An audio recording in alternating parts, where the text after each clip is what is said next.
Hi friends, my name is Ruchi and I have been an IELTS trainer from last many years. Since a lot of offline classes are not happening these days, many of my students are sending me queries related to when we are going to start the IELTS preparation again. So this is a small initiative for the students who are unable to reach me through offline classes. Here on YouTube, I am going to help you with all your queries related to IELTS exam. The basic questions that arise, the first and the foremost questions that arise during the preparation of IELTS test, I'm going to cover those in this first video of mine. I hope you like this, and please do like and subscribe to my channel so that I keep on helping you to prepare for your IELTS exam. If you are unable to take any coaching, or if you are not able to go to any center to take your classes, you can easily self-prepare as well. Okay, so I'm just going to help you with your self-preparation.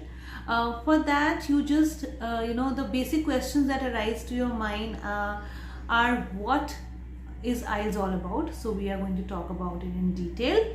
Also, I am going to discuss about 5 W's, 5 questions that majorly arise when you start preparing for your IELTS exam. And those are firstly, what IELTS is all about.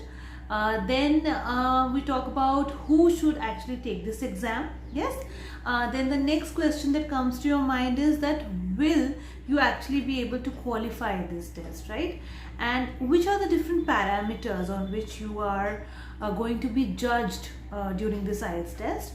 And last but not the least would be that when exactly should you take the first attempt of your IELTS test, right?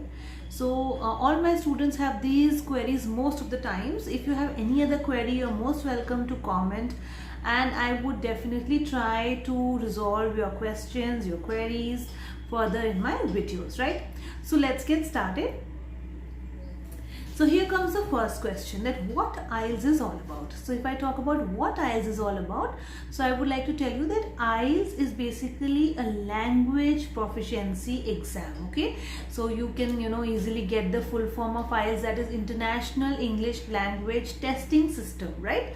So when we talk about language testing system here in IELTS, we are talking about English language in specific, which being a second language for us, specifically if I talk about the Asian countries like India, Pakistan, Bangladesh, etc.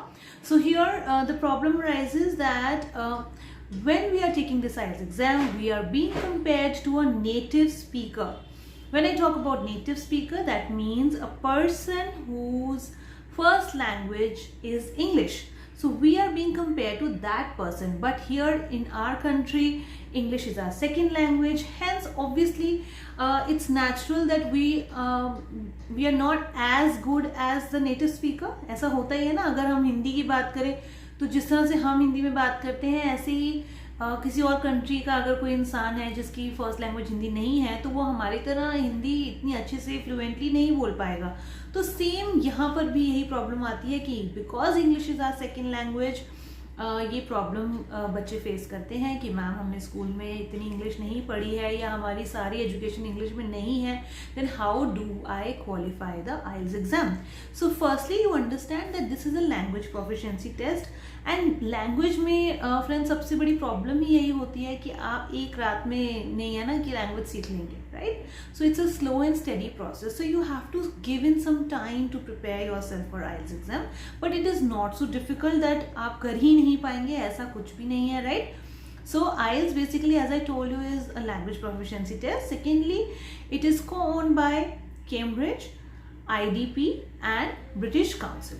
Now when I say co-owned, that means इन सबकी कुछ efforts हैं IELTS test को conduct करने के लिए. जैसे हमारी country में, इंडिया की मैं बात कर रही हूँ, तो IDP एंड ब्रिटिश काउंसिल हैं जो कि इस एग्ज़ाम को कंडक्ट करते हैं और इसको को-ओन भी करते हैं फॉर श्योर. तो जब मैं बात करती हूँ कि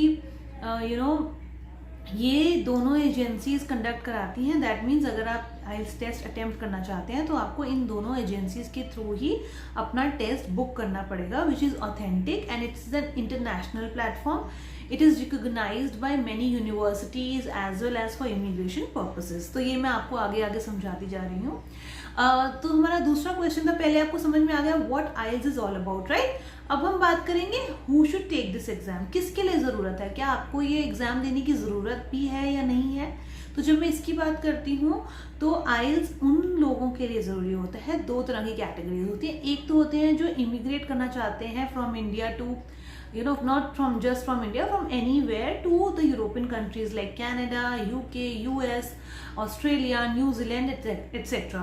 तो ये सारी कंट्रीज इस एग्जाम को रिकॉग्नाइज करती हैं. They need to know whether you are fluent with English, then only they allow you to come to their country for citizenship. तो अगर आप इमिग्रेट करना चाहते हैं, आप दूसरी कंट्री में पीआर लेकर रहने जाना चाहते हैं, हमेशा के लिए जाना चाहते हैं या कुछ सालों के लिए भी जाना चाहते हैं, तब भी आपको आइल्स का एग्जाम देना पड़ेगा, राइट. देन फर्स्ट कैटेगरी तो ये हो गई जो लोग इमिग्रेट करना चाहते हैं. सेकंड कैटेगरी की अगर हम बात करें तो वो है वो स्टूडेंट्स जो कि यूरोपियन कंट्रीज की जो यूनिवर्सिटीज़ हैं उनमें पढ़ाई करना चाहते हैं. तो यहाँ दो तरह के एग्जाम्स होते हैं. एक होता है आइल्स जनरल टेस्ट और एक होता है आइल्स एकेडमिक एग्जाम. ओके, एकेडमिक की जब मैं बात करती हूँ तो एकेडमिक ऑब्वियसली फॉर स्टूडेंट्स है और जनरल टेस्ट उनके लिए है जो कि इमिग्रेट करना चाहते हैं.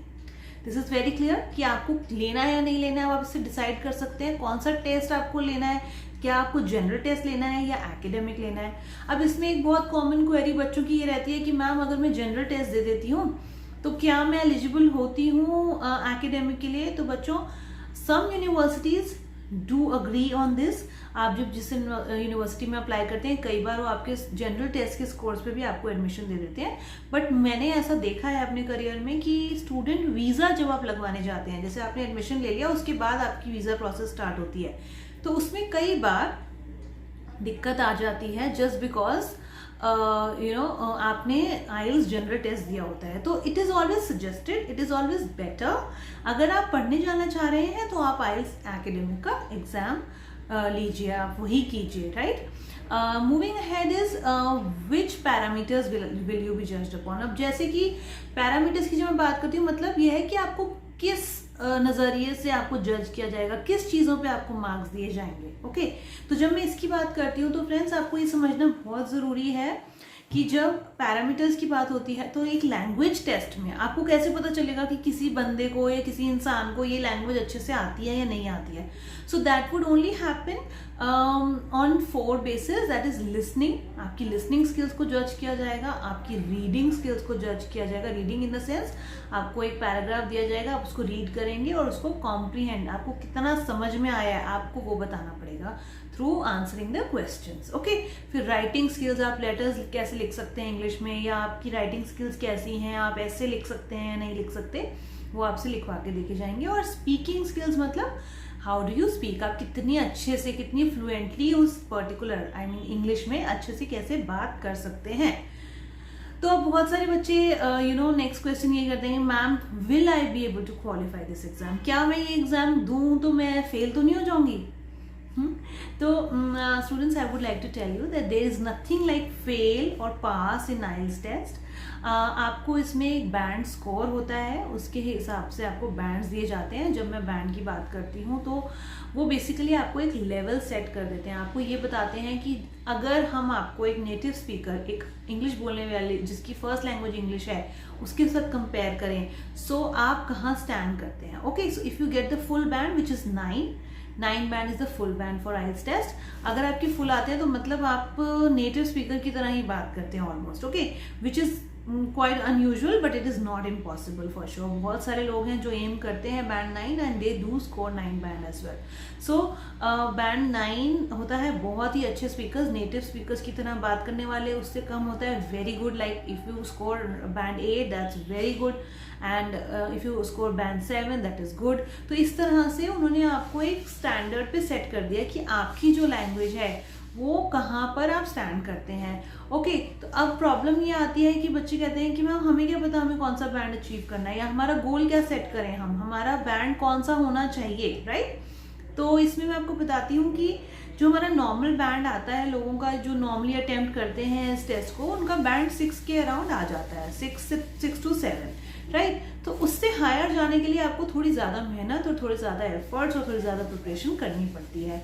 पर जब मैं बात करूँ एडमिशन की कि मैम अगर मेरा बैंड 6 है तो क्या मुझे एडमिशन मिलेगा किसी यूनिवर्सिटी में, तो स्टूडेंट्स डोंट वरी, बहुत सारी ऐसी कैनेडियन यूनिवर्सिटीज़ हैं जो कि बैंड 6 पे भी आपको एडमिशन देती हैं। बैंड 6 का मतलब होता है कि सारे जो आपके क्राइटेरियाज हैं, listening, reading, writing and speaking, सब में अगर आपका 6 बैंड है, सब में आपका 6 स्कोर है तो आपका बैंड 6 हो जाएगा, राइट।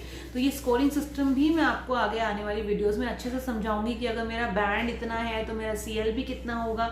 अब CLB क्या होता है ये भी मैं आपको आने वाली वीडियोस में बताऊंगी, राइट। तो आप ये समझ लीजिए कि आप जो मिनिमम अगर बैंड 6 भी अचीव कर लेते हैं तो आपको यूनिवर्सिटी में एडमिशन मिल सकता है। सिमिलरली आप इमिग्रेशन के लिए अगर आप जनरल टेस्ट दे रहे हैं तो आप बैंड 6 लाते हैं, 7 लाते हैं तो आप इमिग्रेशन के लिए अप्लाई कर सकते हैं। पर यहाँ पर थोड़ा सा ट्रिकी ये हो गया है कि जब हम इमिग्रेशन की बात करते हैं तो कंपटीशन बहुत ज़्यादा हो चुका है।